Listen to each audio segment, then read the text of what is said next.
네, 우리 수요예배 우리 함께 참석하신 모든 분들을 축복합니다. 오늘 마가복음 30번째, 30번째 시간으로 인생의 돌발 상황에서라는 두 번째 우리 같이 말씀을 나누도록 하겠습니다. 우리는 3주 전, 약 4주 전에 이 말씀을 같이 시작하면서 출발을 했습니다.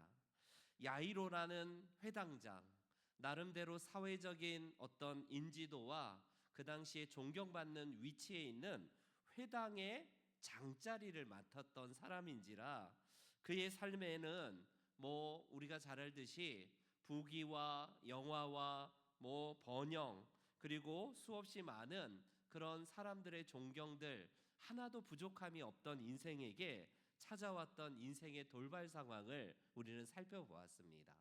그의 외동딸이었던 12살의 이 딸이 위급하다는 이 상황을 예수님께 알리고 예수님께 나와서 읍소한 것까지 우리는 살펴보았습니다. 그때 우리는 인생에서 돌발 상황에 처한다면 어떻게 해야 될지를 같이 말씀을 나누었는데 그 첫 번째가 바로 우리의 체면을 내려놓는 것에서 은혜를 받는 비결이다라고 합니다. 여러분, 우리의 체면이라는 것이 믿음을 발목 잡을 때가 상당히 많아요. 말씀을 같이 나누었지만 우리가 이 회당장이 자기의 위치와 체면을 앞세웠다면 결코 예수님께 엎드리지도 않았을 것이고 자기보다 어찌 보면 나이도 어릴지도 모르고요. 사회적인 평판과 여러 가지 상황에서 예수님께 굳이 무릎 꿇을 이유가 없는 사람 아닙니까? 그러나 그가 가진 모든 것들을 다 내려놓았을 때에 결국 예수 그리스도의 은혜를 경험했다라는 사실을 우리는 같이 함께 살펴보았습니다. 그리고 두 번째로 우리의 인생의 돌발 상황이 우리가 맞닥뜨리게 된다면 포기하지 아니하고 끝까지 우리가 주님 앞에 구해야 된다라고도 같이 말씀을 나누었습니다. 우리 23절을 함께 다시 한번 읽어보겠습니다. 간곡히 구하여 이르되 내 어린 딸이 죽게 되었사오니 오셔서 그 위에 손을 얹으사 그로 구원을 받아 살게 하소서 하거늘. 그는 예수님 앞에 진심으로 간곡하게 엎드려서 구했다라고 본문은 말씀을 합니다.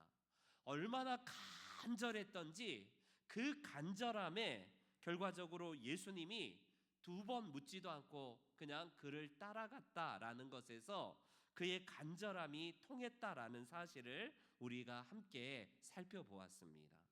야이로가 얼마나 간절했던지는 그 앞뒤 전후 문맥을 보자면 진짜 자기 딸을 구하고자 하는 이 일념 하나로 그는 철저하게 예수님께 엎드리고 간절히 간구했다라는 사실을 우리는 같이 살펴보았습니다. 오늘날 우리에게 이게 필요해요. 예수님을 믿을 때에 가장 우리에게 필요한 것 중에 하나가 이런 간절함입니다. 간절함. 우리의 간절함이 사라진다면 형식과 껍데기밖에 남지 않을 거예요. 내 어떤 체면만 남을 겁니다. 그러나 간절함이 우리 안에 있다면요, 그 간절함으로 말미암아 우리의 나이와 우리의 직분과 상관없이 우리의 신앙의 연수와 상관없이 결국 하나님의 큰 은혜를 받을 줄 믿습니다. 예수님이 비유로 말씀하셨던 과부의 비유를 우리는 잘 알지 않습니까? 그 과부의 비유 가운데에 누가복음 18장 말씀에 이런 말씀이 있어요. 한 도시에 과부가 있어 자주 재판장에게 가서 내 원수에 대한 내 원한을 풀어주소서. 여러분, 한두 번 한 게 아니에요. 자주 갔다는 것은 거의 그녀가 필사적으로 이것 아니면 안 된다라고 해서 그녀의 사정이 우리는 다 모르지만 아마 자기 남편의 어떤 사정일지도 모르고요, 자기의 외아들일지도 모르겠습니다. 어찌됐건 가장 사회적인 약자였던 그녀로서는 그 재판장에게 날마다 가서 귀찮게 해서라도 그를 깨우고 그의 소원을 아뢰는 것, 이것밖에 남아있지 않는 사생결단, 그 처절한 간절함이 결과적으로 재판장을 결국 들어주게 되는 이유가 되지 않겠습니까? 그렇습니다. 결론은 하물며 하나님께서 그 밤낮 부르짖는 택하신 하나님의 백성들의 원한을 풀어주지 않겠느냐, 너희에게 그들에게 오래 참으시겠느냐라고 결과적으로 이 비유는 우리 그리스도인들이 하나님께 밤낮 부르짖고 쉬지 않고 부르짖고 정말 끈질기게 우리가 간절하게 주님 앞에 부르짖어야 된다라는 이 가르침, 이 교훈을 우리들에게 주고 있습니다. 그렇습니다. 우리에게 있어서 이 간절함, 이 사모함이 있는 우리들의 기도와 우리들의 모든 삶이 되시기를 주님의 이름으로 축원합니다. 이제 마지막으로 오늘 이제 이 본문을 우리가 마무리하면서 우리에게 주는 인생의 돌발 상황에서 우리들이 처하게 될 때에 또 하나의 교훈은 무엇일까요? 저를 한번 따라해 주시기 바랍니다. 주님의 신실하심을 믿기. 시작. 아멘, 아멘. 여러분, 내가 구했는데 구한 것대로 되지 않을 때가 때로는 더 많을지도 모르겠어요. 내가 계획하고 기도하면서 하나님 앞에 원했는데 이게 완전히 다른 길로 아니면 구불구불해지고 더 험해지는 상황을 맞닥뜨리게 됩니다. 종종. 아니 그러면 기도 안 하는 사람과 기도해서 그냥 결국에는 빗나가는 것과 뭔 차이라고, 기도 안 하는 사람과 기도하는 사람이 차이가 없다면 굳이 왜 우리가 해야 될까? 이런 의문이 들지 않습니까? 그런데 여러분, 회당장 야이로가 포기하지 아니하고 엎드려서 읍소하면서 내 딸을 고쳐달라고 간곡하게 포기하지 않고 구했을 때에 예수님께서 그의 읍소를 듣고 발걸음을 옮기게 됩니다. 회당장으로서는 이제 마지막 지푸라기 잡는 심정으로 이 예수님과 함께 동행하기를 원하여서 발걸음을 재촉하는데 내 딸이 언제 죽을지 모르니까 얼마나 다급하겠습니까? 마음이 얼마나 급해요. 그런데 우리가 2주 연속으로 살펴보았지만 중간에 태클을 거는 여자가 생기네요. 그것도 보통 여자가 아니라 이스라엘에서 결과적으로 부정한 여인이라고 하는 그 한 여인에 의해서 촌각을 다투는 이 시각이 너무나 빨리 너무나 이게 이 여인 때문에 내 딸이 죽어갈지도 모르는 이 상황을 맞닥뜨린 거예요. 여러분, 회당장의 입장에서 보면 그녀가 뒤로 가서 터치를 했다면 예수님이 그 능력이 나간 걸 아시고 속으로라도 그래, 네가 믿음으로 내 옷을 만졌구나, 그래 믿음으로 만졌으니까 나라 하고 얼른 빨리 그 회당장의 딸의 집으로 가서 그 딸을 고쳐야 되는 것 아니겠습니까? 그런데 예수님은 왜 이렇게 지체하는지, 지금 가서 고쳐주겠다라고 말씀하시며 가는 중에 일이 생겼고 결과적으로 그 일에서 회당장의 입장에서는 너무나 다급하고 너무나 급한데 예수님께서 지체하고 있는 게 얼마나 답답할까요? 여러분, 제자들도 누가 내 옷에 만졌느냐라고 했던 이 물음에 얼마나 많은 사람들이 그곳에 예수님을 한번 보려고 예수님을 만나기 위해서 에워싸는 무리들이 터치하고 지나가고 옷깃을 스치는 건 예사일인데 예수님께서 누가 내 옷에 손을 대었느냐라고 굳이 물어보시네요. 거기다가 제자들은 예수님, 이렇게 많은 사람들이 이렇게 왔다 갔다 하고 예수님께 모이는데 당연히 그냥 뭐 누가 만졌다고 그렇게 하십니까? 라고 상식적인 답을 밖에 없어요. 그런데 그녀가 우리가 지난번에 살펴보았지만 자기에게 있었던 그동안의 일들을 낱낱이 얘기하는 그 상황에서 결국 딸아, 내 믿음이 너를 구원하였으니 내 믿음대로 될 것이다 라고 하면서 건강하고 평안하게 내 길을 가라라고 예수님께서 축복하시는 내용을 우리가 살펴보았지 않습니까?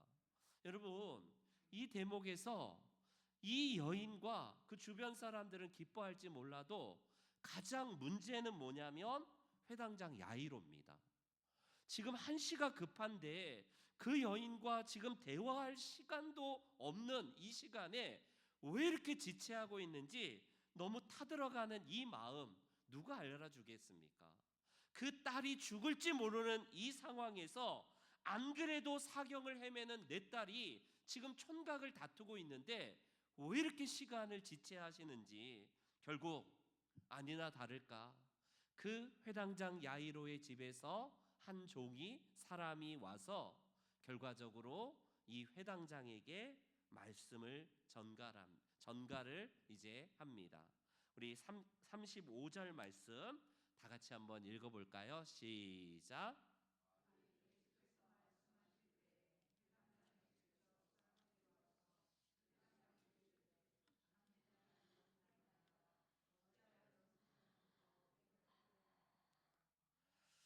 주여, 여기서 당신의 딸은 이미 끝났습니다.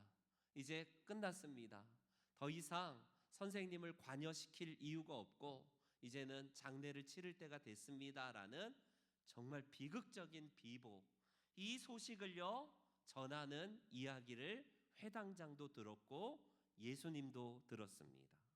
하필 그 여자만 아니었으면, 그리고 그 여인에게서 결국에는 시간을 지체하지 않았다면 예수님이 집에 가서 고쳤을지도 몰랐던 그 시간, 딸이 죽었다는 이 비보를 듣고 나서 천지가 무너져 버릴 것 같은 이것을 결국에는 경험했지 않겠습니까?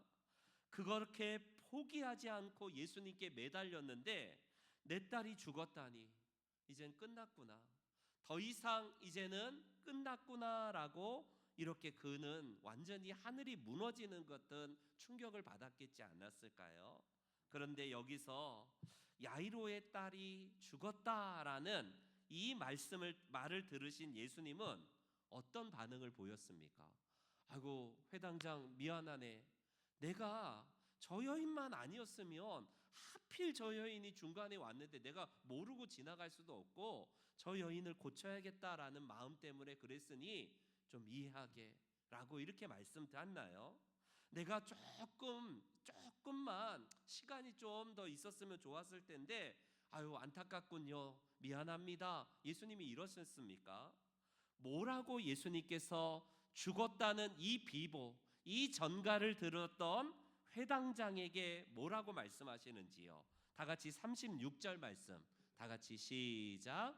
예수께서 그 하는 말을 곁에서 들으시고 회당장에게 이르시되 두려워하지 말고 믿기만 하라 하시고, 두려워하지 말고 믿기만 하라, 이 대목을 주목해 주십시오. 두려워하지 말고 믿기만 하라, 이 말씀은 현재 진행형이에요. 너가 좀 전에 내가 고칠 것에 대한 확실한 믿음을 지금도 계속해서 견지하고 있으라라는 정말 황당한 말씀일 거예요. 아니 병중에 있었을 때는 예수님이 살리는 우리 주님일진 모르지만 죽었던 자를 살리신다? 이거 다시 살리신다? 이건 불가능에 가까운 것 아닌가?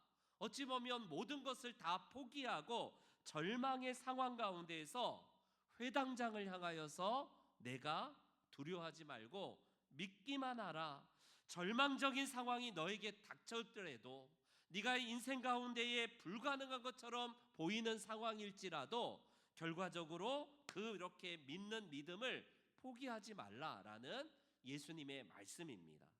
계속해서 이건 현재 진행형이고 명령형이거든요. 지금도 그 역사는 일어날 것에 대한 그 믿음을 놓치지 마라라는 예수님의 말씀이세요. 그때에 예수님이 이제 12명 가운데 3명을 데리고 야이로의 집으로 도착을 합니다.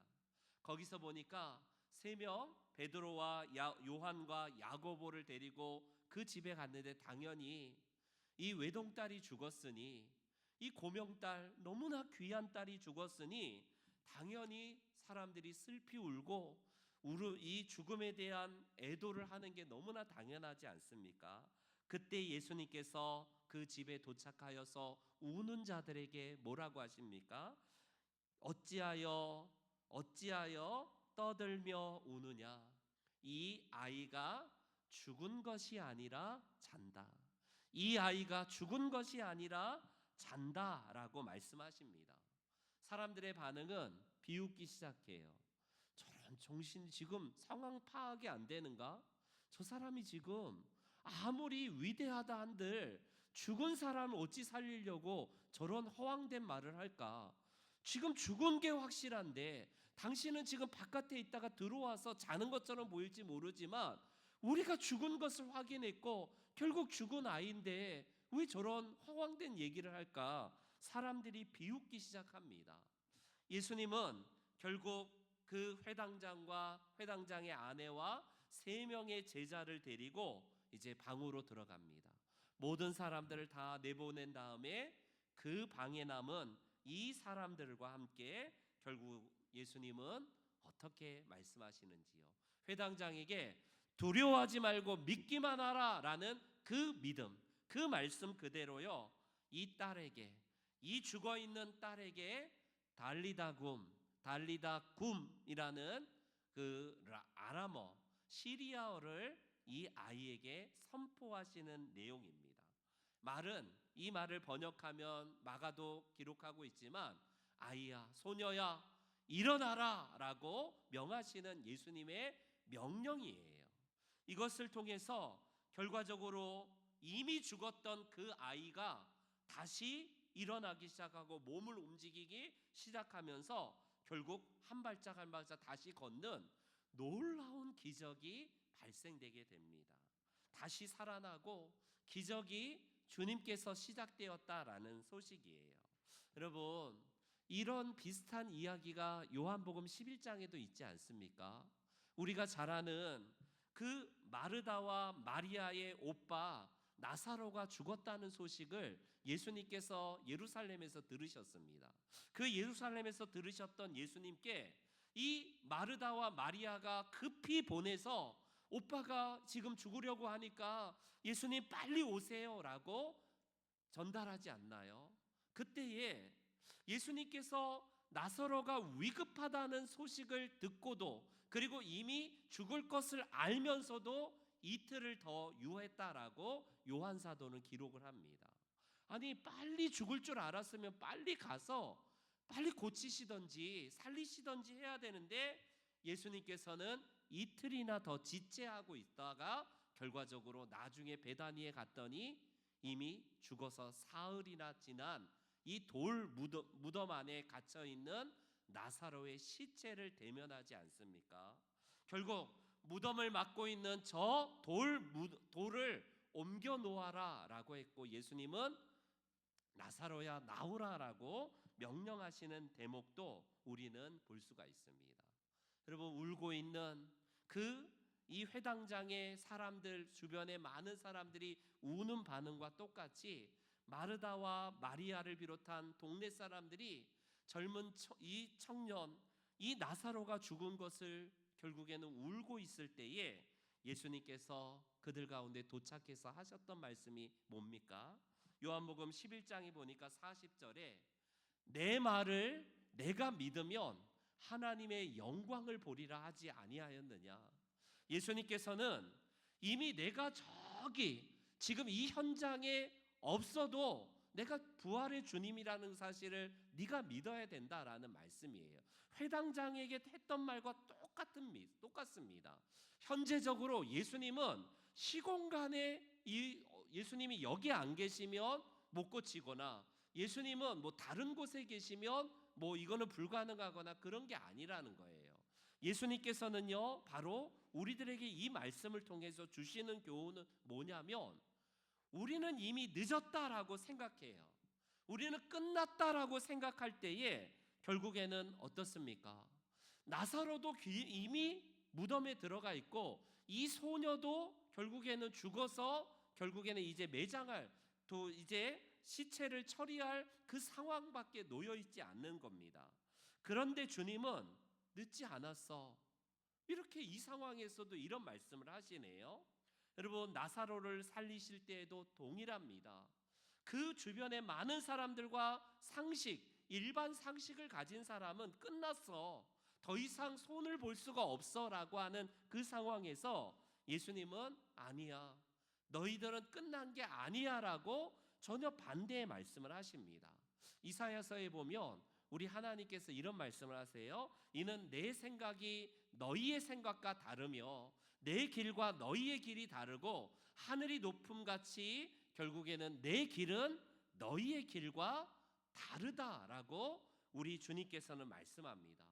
그러니 우리의 생각과 우리의 길과 우리의 이 모든 상황은 끝났다, 틀렸다, 안 된다라는 상황일 수도 있지만 예수님은요, 우리들에게 아니야, 너희들의 시간표와 내 시간표는 다르다라고 하면서 결과적으로 우리들에게 늦었다가 아니라 결국 예수 안에서 소망을 가질 것을 말씀을 합니다. 이제 말씀의 결론을 맺을게요. 여보, 우리 가운데에 1968년도 멕시코 올림픽에서 한 그 마라톤 주자였던 그 탄자니아 선수, 엄청나게 가난한 이 탄자니아 선수가 멕시코 이 월드컵에 올림픽에 참석을 하여서 달리기를 하다가 중간에 결국 부상을 입습니다. 그런데 모든 사람들이 저 사람이 이제 중도에 포기하겠다라고 생각했던 그 탄자니아 마라톤 선수가 결국에는 끝까지 완주를 합니다. 시상식이 다 끝나고 금메달, 은메달 이게 다 끝난 상황에서 최고 나중에 결국에는 들어와요. 그 사람이 포기하지 않고, 아니 이제 금메달, 은메달, 동메달도 결정되지 않는 저 사람에게 왜 이렇게 늦게 오는가? 이제 다 사람들은 다 집에 간 이 상황에서 늦게 들어온, 왜 중도에 포기하지 않느냐라고 물어봤을 때에 그 탄자니아 선수가 이렇게 말합니다. 우리나라 탄자니아는 제가 마라톤을 출발만 하라고 5,000마일이나 멀리 떨어진 멕시코까지 저를 보내주지 않았습니다. 이렇게 이야기하는 인터뷰가 지금도 회자가 되고 있습니다. 무슨 말일까요? 하나님도 똑같다고 생각해요. 그 많고 많은 사람들 가운데 우리에게 믿음을 주시고 이 믿음을 통하여서 하나님 나라를 증거하기 위해서 우리를 선택하셨는데, 우리는 주님의 신실하심을 믿는 대신에 우리가 이 탄자니아의 선수의, 이 마라톤 선수의 이 마음가짐처럼 중도에 포기하고 그냥 내가 마음대로 하는 것이 아니라 나라로 부르심 받았던 이 사람의 애국심이 드러나는 것처럼요, 우리도 그렇게 하나님 나라를 빛내기 위해서 이 땅에 살아야 되는 것 아니겠습니까? 때로는 인생의 돌발이 상황이 우리 앞에 변수가 나타날 수가 있어요. 그때에도 우리에게 중요한 것은 끝까지 주님의 신실하심을 포기하지 아니하고 끝까지 붙들 때에 내 시간표는 끝났다라고 생각되지만 하나님의 시간표에는 결코 끝났다라고 말하지 아니하고 새로운 기회와 새로운 또 그 상황에서 다른 길을 주시는 하나님을 만날 수 있을 겁니다. 우리 모든 성도님들 한 분 한 분이 이 귀한 은혜를 입으시는 성도님들 다 되시기를 주의 이름으로 축원합니다. 아멘.